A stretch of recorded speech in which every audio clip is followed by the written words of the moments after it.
श्री ओम नमः सिद्धेभ्यः। जय श्री महावीराय नमः। जय श्री परम्पराचार्य गुरुवे नमः। जय श्री उमा स्वामी गुरुवे नमः। जय श्री शांति सागर गुरुवे नमः।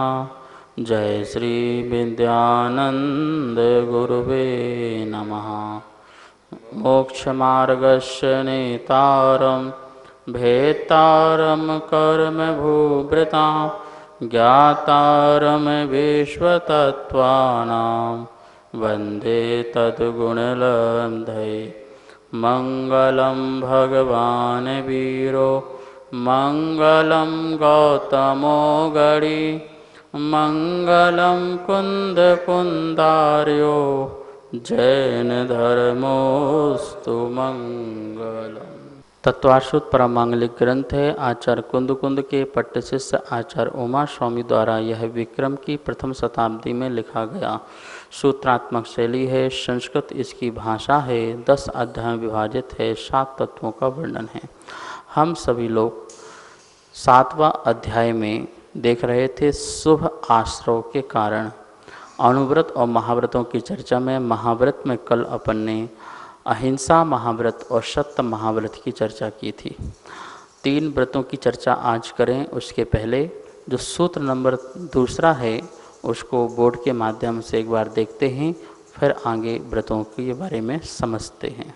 7वें अध्याय का सूत्र नंबर 2 है देश सर्वतोऽणु महति। देश सर्वतः अणु और महति।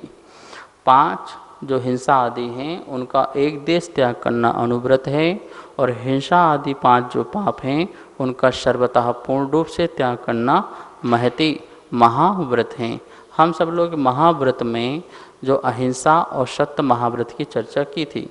आज आचौर्य ब्रह्मचर्य और अपरिग्रह जो महाव्रत है उसकी चर्चा यहाँ पर करते हैं। आचौर्य महाव्रत जहाँ पर मुनिराज मन से वचन से काय से कृत कारित और अनुमोदना इस प्रकार से 9 कोटि से किसी वस्तु को जो उनमें जिनका अधिकार नहीं है वो पड़ी हो, भोली हो, गिरी हो, रखी हो, ना दी गई हो, ऐसी वस्तु को कदापि कभी ग्रहण नहीं करते हैं।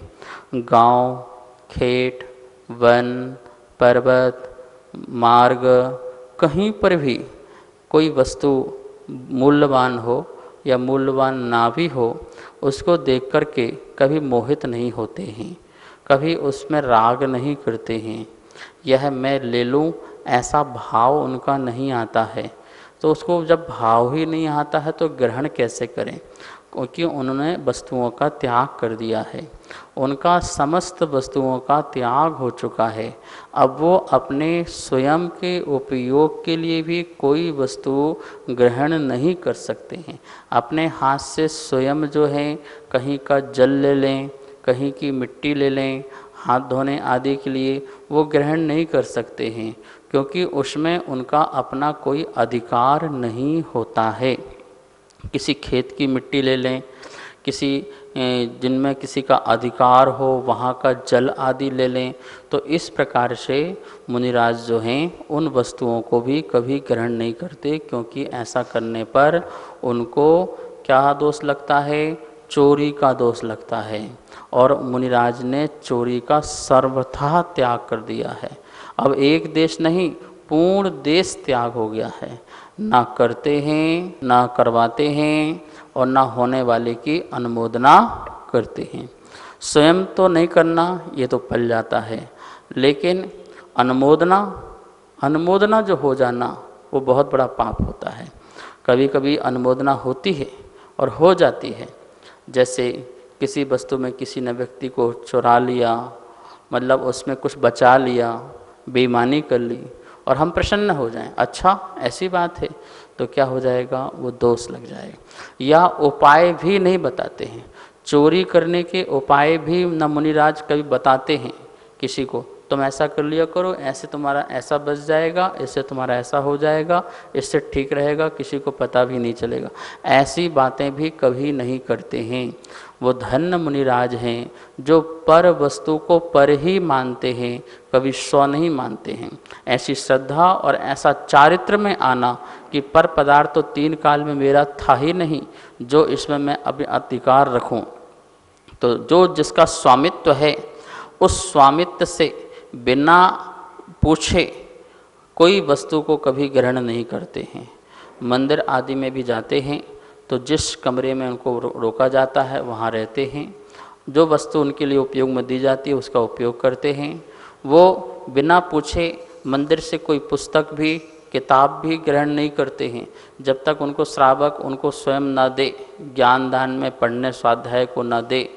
तो इस प्रकार से क्यों? क्योंकि बिना पूछे कोई वस्तु को उठाना या अपने साथ ले जाना, उस मंदिर की कोई पुस्तक है, कोई किताब है, अच्छी लगी और उसे बिना बताए ले जाएं, ये चोरी का दोष लगेगा। तो इस प्रकार से 9 कोटि से सूक्ष्म रूप से भी जिन्होंने क्या करा है, चोरी का त्याग कर दिया। वो तो ये भी नहीं कहते हैं कि यह कर्म मेरे हैं। कर्म मेरे कैसे हो सकते हैं? कर्म को मेरे कहना भी चोरी है, क्योंकि पुद्गल तो मेरा हो ही नहीं सकता है। इतना अध्यात्मवाद है जैनिज्म में। तो इस प्रकार आचौर्य महाव्रत के जो मुनिराज होते हैं वो मन वचन काये कृत कर्त अनुमोदना से पर पदार्थ में मोह भाव नहीं रखते हैं और उसका संपूर्णतः से त्याग कर देते हैं, यह मेरा नहीं है। मात्र उनके पास पिच्छी रहती है अहिंसा का पालन करने के लिए, कमंडल रहता है शुचि आदि के लिए, शुद्धि आदि के लिए, और शास्त्र जो श्रावक ने दिए हैं वो स्वाध्याय के लिए। बस इसके अलावा उनका अपना कुछ भी समान वस्तु नहीं होती है।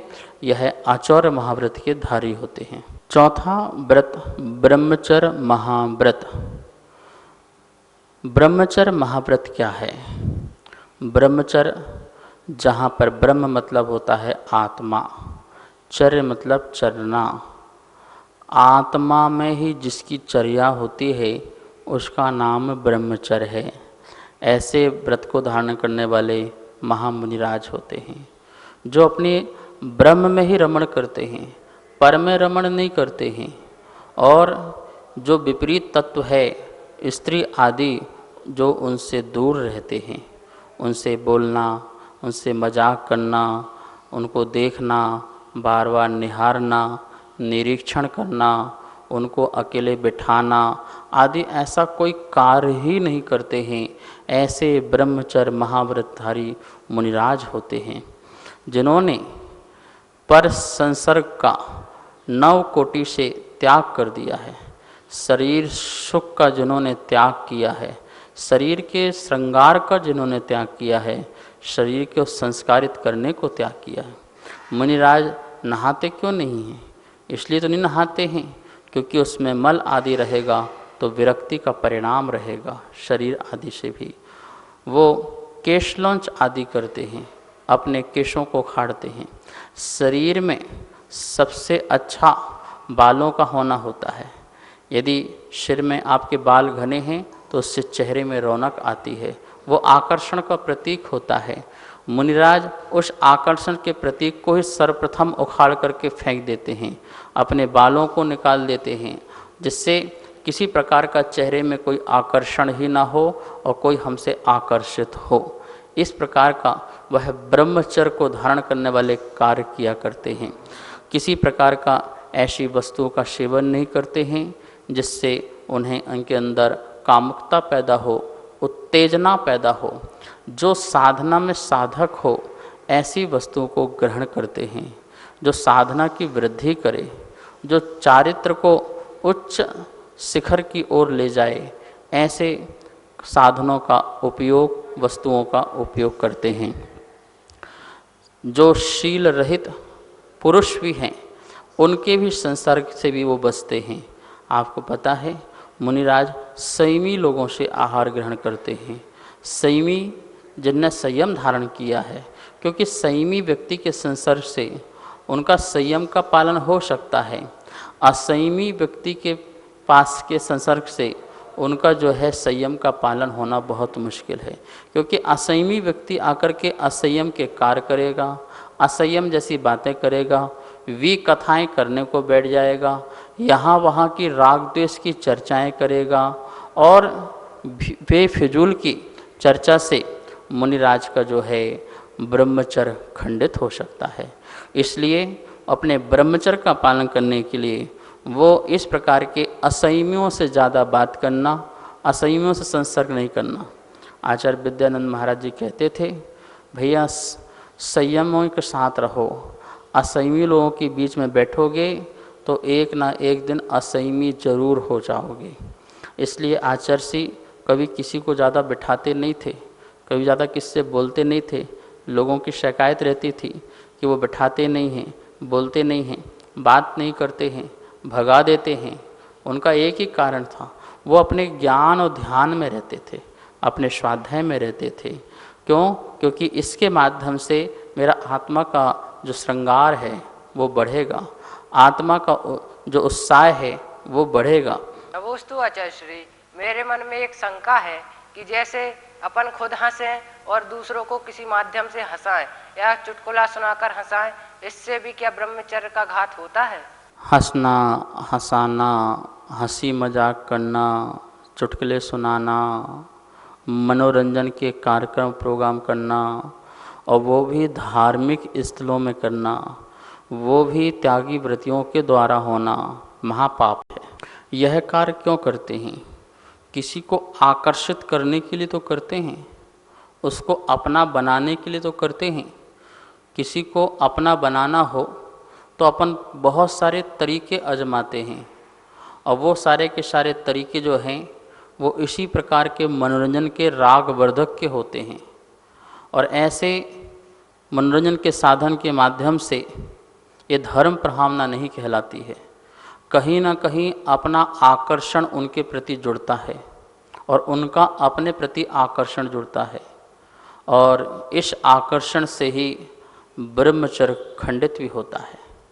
इसलिए कोई त्यागी व्रति तो दूर हो, सामान्य श्रावक के लिए निषेध किया गया है कि ऐसे पाप क्रियाओं से बचना चाहिए। तो त्यागी व्रति तो मतलब ही नहीं है वो मंच में बैठकर खूब हंसे, हंसाए, मजाक करे, चुटकुले सुनाए, ये सब कार्य शोभा नहीं देता है। मुनिराज के मुख से तो आगम भगवान की वाणी ही निकलती है, वो साक्षात वीतराग मुद्रा अरहंत की मुद्रा हैं और उनकी मुद्रा से हमें वीतरागता और वैरागता झलकना चाहिए, अब्रह्म नहीं झलकना चाहिए। क्योंकि हम जब किसी की आँख से आँख मिला कर के हंसते हैं, मुस्कुराते हैं, तो कहीं ना कहीं हमारा राग उस पर जाता ही जाता है और वह राग परिणामों में विकृति लाता है, भाव विशुद्धि दूर हो जाती है, मन में विकृति पैदा हो जाती है। मुनिराज तो दृष्टि उठाकर भी नहीं देखना चाहते हैं और देखें तो वीतराग भाव से सहज रूप से बार बार निहारते नहीं हैं, निरीक्षण बार बार नहीं करते हैं किसी स्त्री को देख करके, किसी पुरुष को देख करके। ऐसे धन्य मुनिराज हुआ करते हैं, वही उत्तम ब्रह्मचर्य महाव्रतों के धारी हो सकते हैं। यहाँ पर यह ब्रह्मचर्य व्रत की बातों में हमें आचार्य भगवान कहते हैं 18,000 शील होते हैं, 18,000 प्रकार के शील होते हैं जिनका पूर्ण पालन तो तीर्थंकर अवस्था में होता है, लेकिन फिर भी 18,000 प्रकार के शील का पालन करने के लिए मुनियों को आदेश दिया है। कौन से हैं वो 18,000 प्रकार के शील? तो आचार्यों ने 18,000 प्रकार के शील इस प्रकार से बताए हैं। चेतन स्त्री और अचेतन स्त्री, दो प्रकार की स्त्रियां होती हैं, चेतन और अचेतन। अचेतन स्त्री भी 3 प्रकार की होती है, काष्ठ की, लकड़ी आदि की, पाषाण की, पत्थर आदि की, और चित्राम, कोई चित्र आदि में बनी हुई। ये 3 प्रकार की जो स्त्रियां होती हैं। इस संबंधी 720 प्रकार के शील बन जाते हैं। कैसे बनते हैं? तो देखिए, इन तीनों प्रकार की जो स्त्रियां हैं इनको मन से और काय से गुणा कीजिए।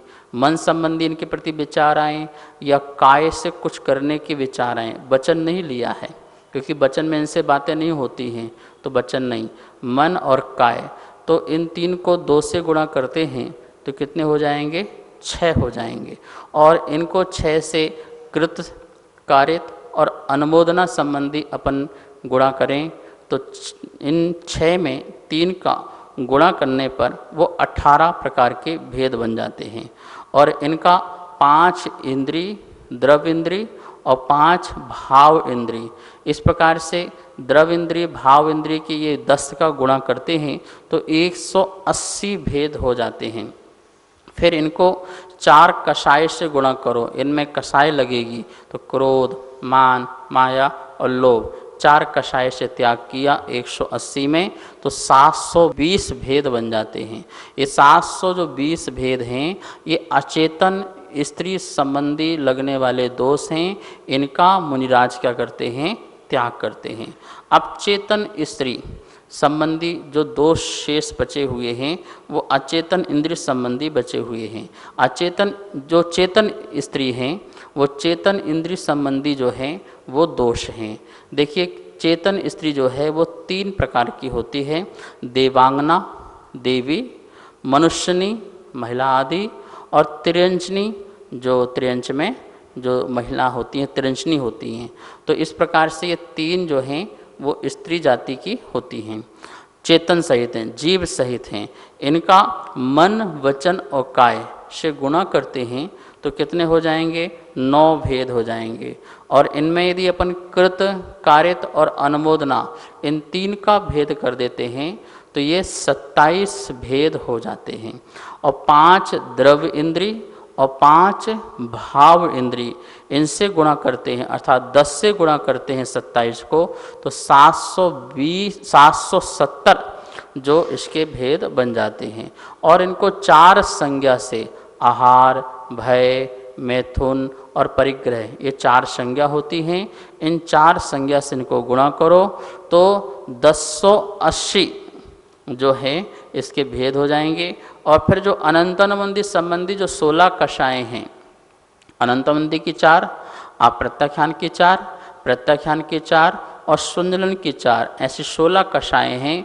इन 16 कषायों को 1080 से गुणा करते हैं तो कितना हो जाएगा? 17,280 भेद हो जाएंगे, 17,280।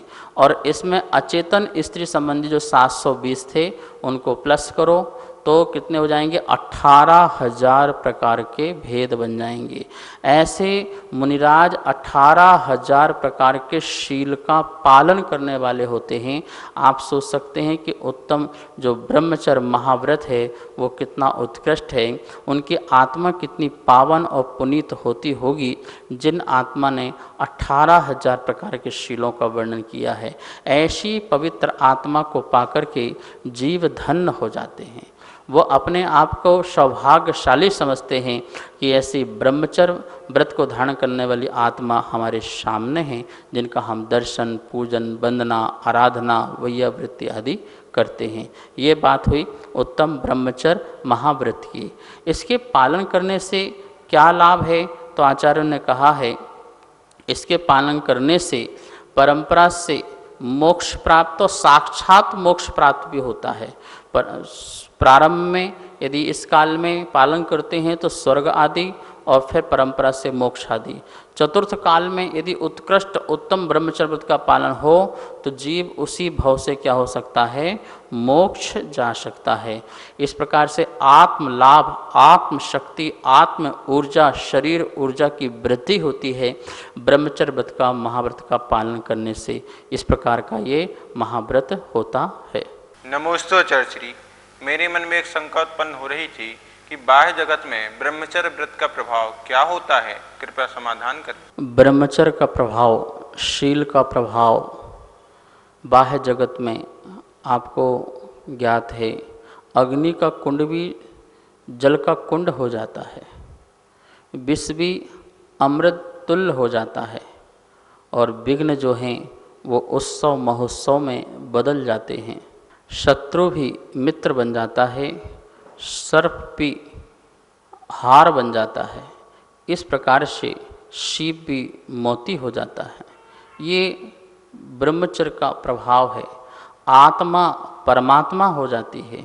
ये कितना बड़ा ब्रह्मचर्य का प्रभाव है। महाशीलवान व्यक्ति ही अपने अष्ट कर्मों की निजरा कर कर शुद्ध उपयोग दशा में पहुंच पाते हैं। तो ऐसा यह ब्रह्मचर्य महाव्रत है। यह इसका जगत में बाह्य भी प्रभाव दिखता है और अंतरंग में भी प्रभाव दिखाई देता है। 5वां नंबर का अपरिग्रह महाव्रत है। जैसा कि नाम ही है अपरिग्रह, परिग्रह रहित महान व्रत। परिग्रह जो 10 प्रकार का बाह्य परिग्रह होता है, जो क्षेत्र, वास्तु, हिरण, स्वर्ण, धन, दान, दासी, दास, कुप्य, भांड, बर्तन आदि, ये सब बाह्य परिग्रह होते हैं। अंतरंग में क्रोध, मान, माया, लोभ, हास, रति, रति, शोक, भय, जुगुप्सा, 3 वेद और मिथ्यात्व, स्नेह, ये सब क्या हैं? अंतरंग के परिग्रह हैं।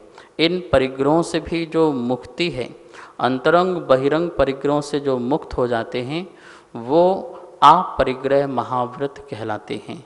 ऐसे अपरिग्रह महाव्रतधारी जो हैं, वो संसार में किसी भी भौतिक पदार्थ को देख कर के यह मेरा है, ये बहुत अच्छा है, ये बहुत बुरा है, ऐसे परिणाम नहीं लाते हैं। इच्छा का निरोध करते हैं। ममत्व भाव, मूर्छा भाव का ना होना ही अपरिग्रह जो है महाव्रत है। बाह्य से भी बुद्धिपूर्वक छोड़ना, जिसको तुमने बुद्धिपूर्वक पकड़ रखा था, और अंतरंग से भी कसायों का समन करना, क्षय करना, उपशमन करना, ये अपरिग्रह महाव्रत कहलाता है। अकिंचन हो जाना, बिल्कुल खाली हो जाना, आत्मा के अलावा मेरा शरीर भी नहीं है, बाह्य जो ये पीछे कमंडल है ये भी मेरा नहीं है, आकिंचन के भाव रखना, इस प्रकार का नाम अपरिग्रह महाव्रत होता है। इससे अपरिग्रह महाव्रत से आचरण कहते हैं, जीव निष्प्रय हो जाता है, निर्भय हो जाता है, निडर हो जाता है, और वह अपनी साधना को निर्विघ्न रूप से पालन कर सकता है। परिग्रह है, वहाँ पर वो इच्छाएं बनी रहेंगी और डर बना रहेगा, भय बना रहेगा, सुरक्षा की दृष्टि बनी रहेगी, उसका संरक्षण संवर्धन करना है, ऐसा परिणाम बना रहेगा, ऐसा कार्य करता रहेगा।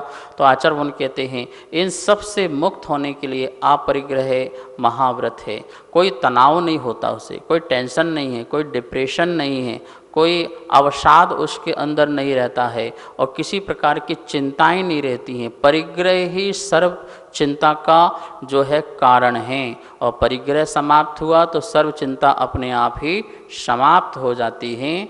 वह निश्चिंत होकर के साधना कर सकता है, संयम का पालन कर सकता है। इस प्रकार से यहाँ पर जो व्रतों की चर्चा चली आचार्य भवन के द्वारा, एक देश व्रत और सर्वदेश व्रत, मतलब एक देश और सकल अनुव्रतों के लिए एक देश 5 पाप का त्याग करना, और महाव्रतियों के लिए सर्व रूप से हिंसा आदि 5 पाप का त्याग करना। इन दोनों में अंतर क्या है? इन दोनों में अंतर यही है कि जो देशव्रती होते हैं उनकी विशुद्धि कम होती है, और जो महाव्रती होते हैं उनकी विशुद्धि बहुत अधिक होती है। एक देशव्रती की जो अभी जो प्रवृत्ति है वो शुभ में ज़्यादा, अशुभ में कम है, और जो महाव्रती हैं उनकी प्रवृत्ति पूर्ण रूप से शुभ में होती है, अशुभ में होती ही नहीं है।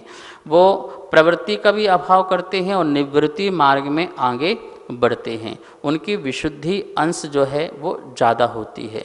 इस प्रकार से एक देशव्रती जो श्रावक है वही आगे जाकर के महाव्रत को अंगीकार कर लेता है।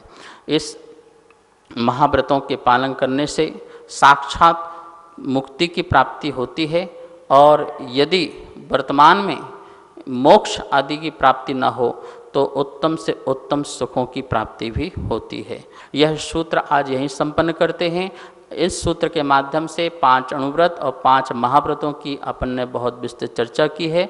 आगे सूत्र नंबर 3 कल चलाएंगे। आज स्वाध्याय संपन्न करते हैं। आइए माँ जनवाणी स्तुति करते हैं। जावाणी के ज्ञान से सूझे लोकालो, शोवाणी मस्तक धरूं सदा देत हों धो। हे जनवाणी भारती तो हे जपो दे निरेन। जो तेरी सरना धरे सो पावे सुख चैन। सभी को बहुत बहुत मंगल आशीर्वाद। सभी को सादर जय जिनेन। मैं आरती जैन। जैसा कि आप सभी आचार्य प्रज्ञा सागर महाराज जी द्वारा पढ़ाए जा रहे तत्वार्थ सूत्र का आनंद ले रहे हैं, आप सभी के सहयोग से निरंतर तत्वार्थ सूत्र जी की पुस्तकें छप रही हैं। चौथे अध्याय की पुस्तकें छपने को जा चुकी हैं। 5वें अध्याय की पुस्तकें छपवाने हेतु जो भी महानुभाव दान करना चाहता है, पुण्य का भागीदार बनना चाहता है, तो संपर्क करें। आरती जैन, जय जिनेन।